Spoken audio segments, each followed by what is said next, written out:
Bom dia, meu amor. Seja bem-vindo. Tá bom. Gente, uma redação, quando bem feita, ela aumenta muito a nossa chance de aprovação, seja no Enem, seja num processo seletivo, seja num concurso. Tô certo, professor Francelino? Ok, é isso mesmo, Fernanda. A redação é básica hoje. Numa prova de português hoje, os meus colegas vão entender isso. Hoje se exige muito pouco de gramática. Não é? Mas eles não sabem, talvez, que a gramática vai embutida na redação. É verdade. Quer dizer, os aspectos gramaticais, uma prova como a do Enem, como era no vestibular antigamente, elas são embutidas na redação. Gramática é cobrada na redação. Infelizmente se julga hoje, Fernanda, que redação é você dominar o tema. Claro que o fator mais importante é o domínio do tema, entendido? Que não se ensina em sala de aula. O tema você adquire ao longo da vida, vai lendo e tal. Agora, há dois aspectos paralelos. Desenvolvimento do tema, conhecimento do tema e a parte formal, aquela parte que envolve acentuação, ortografia, crase, regência, entendido? E há uns aspectos aí sobre os quais a gente vai falar. Vamos começar, porque aspectos gramaticais são imprescindíveis à redação e não poderão ser esquecidos mesmo que você domine o tema. Porque se você não domina o tema e ainda não tem o aspecto gramatical a seu favor, chance zero. Chance zero. Eu diria meio a meio, 50% para o conteúdo e 50% para a parte formal. Agora, os senhores não são vestibulandos, o pessoal que faz o Enem... Mas teve concurso público, também, teve ontem, dúvida, inclusive, né? Exatamente. Isso faz Eu a acho até o seguinte, que no concurso público eles exigem um pouco mais. Na minha área de língua portuguesa, eles exigem mais em concurso público do que no próprio Enem.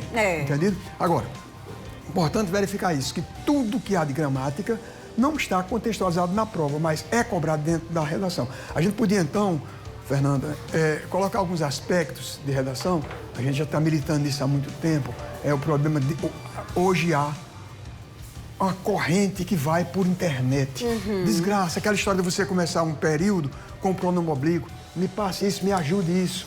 Quer dizer, isso é crime na redação. Como é também, Fernanda, é a história que a gente chama comumente no dia a dia de achismo. Sim. Eu acho o quê? Eu penso o quê? No meu pensamento. Isso é horrível na redação, derruba. Quando eu corrigi a redação, quando começava, eu penso o quê? Falta de segurança. Afirme. E não pense que nem ache que. Chama de achismo. É até grotesco. Olha, isso, dicas importantes aqui para você que já está pensando, né? Exatamente. Às vezes, até em seleção de emprego, hoje em dia, se pede uma redação para ver o seu nível de compreensão, de argumentação, né, professor? Também acho importante o seguinte, não que seja errado, mas, por exemplo, você pegar a redação na primeira pessoa. Faz muito subjetivo, muito um eu. Então, é muito importante, eu prefiro, aconselho meu aluno, fazer a redação em terceira pessoa, entendeu? Porque você domina um assunto que vem de outro, que você aprendeu de outro canto, mas não é o eu. Eu acho muito inconveniente a história do eu. Fica muito preso a você próprio, é uma opinião pessoal, sua, né? Pessoal, exatamente. E uma coisa que aconteceu foi a mudança ortográfica, né? Já faz alguns anos. E aí muitas palavras mudaram acento, tiraram. E isso também conta na hora da redação. Conta, Fernanda. Eu trouxe aqui alguns exemplos. Por exemplo, duas coisinhas que ainda vejo muito quando leio, até em revistas, livros, a história dos dois O's e os dois E's, são os diátonos, O e E, voo, por exemplo. Não existe mais acento. Faz 20 anos que acabou e continua usando. A história dos dois E. Bom, aí é uma confusão danada quando se diz, por exemplo, do verbo do vir, ela vem, V é N. E elas vêm, basta botar o circunflexo. No verbo ver, no singular, se você vê, V é com acento circunflexo, vocês veem, aí sim, ficam os dois E's, mas sem acento. Então, é para memorizar. Dois O's ou dois E's juntos, sem acento. Perderam acentos. Há 20 anos. E tem e retém? Bom, exatamente. No caso de tem, ele tem no singular com acento circunflexo, porque é um monossílabo, e no plural retém, passa para o acento, ele retém, que é o derivado de tem, e eles retêm agudo por circunflexo. Agudo no singular, circunflexo no plural. Aqui não mudou, né, professor? Não, isso aí não mudou. Tá tudo certo. Mudou só lá em cima o negócio dos dois S's que acabou o seu acento. Aprenda pro resto da vida. Os dois O juntinhos, sem acento circunflexo. Dois S's, dois O's.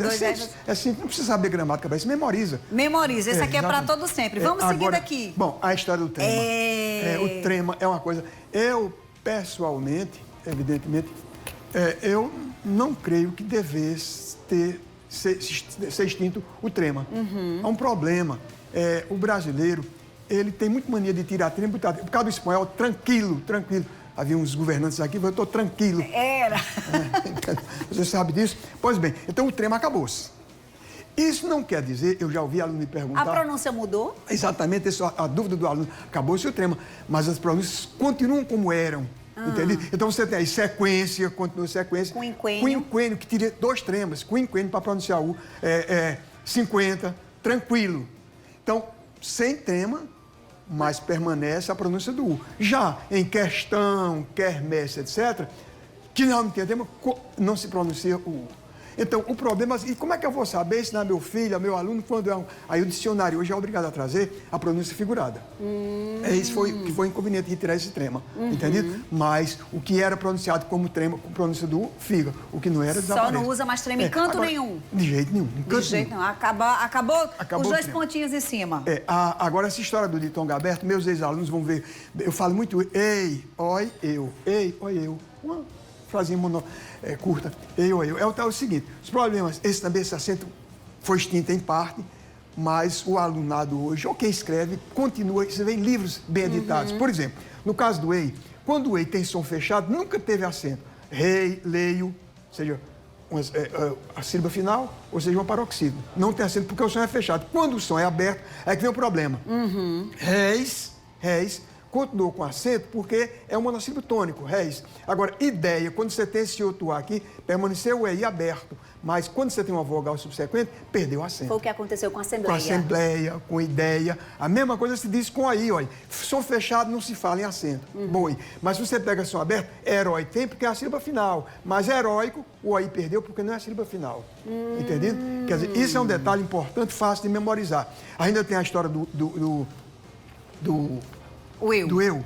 Que a esse é o seguinte, como não há paroxítono nela, ficou som aberto, fechado, quer dizer, sem acento, som aberto com acento. Véu, léu, céu, beleléu, tanto faz ser monossílabo como paroxítono. Céu continuou com acento porque é aberto. Exatamente. Tá explicado aqui. Você vai memorizando aí para não escrever errado. Agora, isso aqui é o caso até dos jornalistas. Olha, a gente fica, meu Deus, peraí. Aí você bota o para, você começa a fazer aquelas mudanças. Olha, Fernanda, volta o dia. Exatamente isso aí. Isso é o ponto de partida. Existem umas 10 regras para a crase.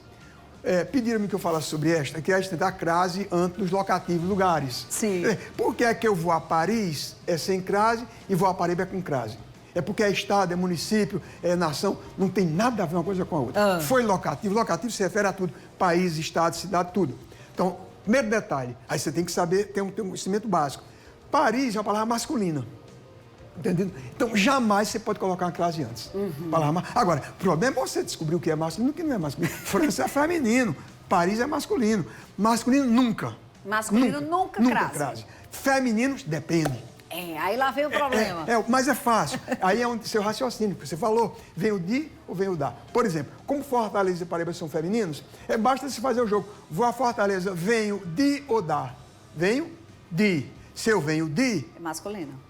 Não, venho de. Não, Fortaleza é feminino. Veja, masculino nunca, Paris, tá. Mas o feminino, Fortaleza, Paraíba, vem o de. Se você vem de, você vai a sem crase. Mas se você vem da Paraíba, você vai a Paraíba com crase. Entendi. Então, se for de, sem crase. Agora, preste atenção. Faz isso com o masculino. Masculino, anula. Feminino, vem o de, voar com crase. Entendi. Sem crase, perdão. E vem o da, voar com crase. No caso a história, quando você diz vem o da com feminino só, vou a Roma. Veio de Roma, não tem crase. Mas se você coloca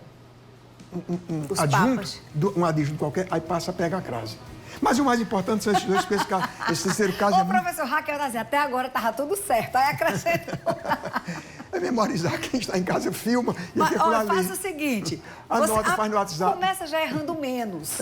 Já está errando com o masculino, já está acertando com o masculino. Já está aí, vem o de, vem o da. Não, já é bom, não bota em masculino. E o vem o de, vem o da. Detalhes, vem depois. Vem o de... sem crase. Vem o da com crase. Nos femininos. Nos femininos. O masculino nunca. E masculino agora, é mais se você passar a página, tem uma coisa curiosíssima que eu recebi um ofício, ainda não foi esse, o ofício é na terceira. É a história. Pessoa de 8 às 9 horas com crase. Não, ainda é esse. Vamos ver. De 8 às 9 horas e tal. Veja bem. Isso é um detalhe fácil de aprender. De a é o de que marca. De a, ou da a ou das as. Veja bem. Eu estudo sempre de 8 a 9. Nem pluraliza, porque é só a preposição, ou seja, de casa com a. Estudo de 8 a 9. Agora, se você bota das 8 às 9. Entendi. Porque entrou o artigo aqui, é fácil de perceber então isso. não dá para colocar de 8 às 9. De jeito nenhum. E a gente já aprendeu semana passada que é o H sozinho e esse ponto é final. Não existe, só se for final, exatamente. Professor, eu estou decorando o senhor todinho aqui. O público também tem essa competência, porque quem vai ouvir esse programa, quem está ouvindo, certamente está interessado. Bom, então cuidado, ó, de A sem crase, das às. Por exemplo, trabalho de segunda a sexta-feira. Sem crase. De A. Mas se eu botar da segunda a sexta-feira, já seria com crase. E para concluir isso aí, eu recebi um ofício agora de uma alta patente do governo e jogou uma crase onde não havia. É o seguinte, com os pronomes de tratamento que incorporam sua, vossa excelência, não se usa crase. Dirige-me a sua excelência ou vossa excelência, colocam essa crase. Não existe, porque o verbo realmente pediria a crase, mas o possessivo, o pronome de tratamento, dispensa. Quando você tem senhora, dona, pode haver crase. Aquele raciocínio parar. Mas quando é sua excelência e vossa excelência, jamais haverá crase. É fácil de decorar. É fácil. Junta esses dois, masculino e vossa ou sua excelência, vossa ou reverendíssimo, não pega crase nunca. Ô, Alexandre, eu ainda tenho mais um tempinho aqui. Vamos falar de regência verbal, professor, bem rapidinho? Bom, me cobre o tempo, porque... Meu diretor disse, Fernanda, já estourou faz tempo. Só essa, pra gente. Só pra essa. Vamos. Cobre espaço, porque há muita coisa, né? Eu estou fazendo aqui em 2 minutos, porque eu faço em 50 minutos. É o seguinte, são certos verbos. A regência verbal, leia o aluno, o professor prepara o aluno numa prova, porque há sutilezas na regência. Por exemplo, assistir. Quando assistir da assistência, pode ser o ao. A doutora Lívia pode assistir o paciente ou ao paciente. Entendi. Mas quando você vai ver, só pode ser ao. Assiste ao filme.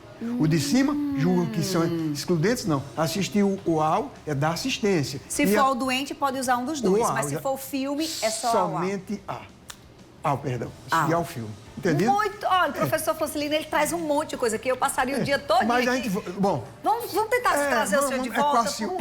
Equacione que... Pergunta porque eu gosto de fazer isso. Eu creio que estou fazendo um apostolado. Estou ensinando a quem quer aprender. Muito bem, tá bom? professor. Porque eu sinto falta de sala de aula. E a gente adora trazer o senhor aqui, porque é assim, essa aula de jeito fácil que a gente entende, com as dicas maravilhosas para a gente colocar em prática na vida. Exatamente. E também não adianta a gente aprender o conhecimento e não praticar. Né? É morto. Um abraço para a sua equipe. Um abraço, meu querido. Obrigada por ter vindo. Para nós, professor, para nós.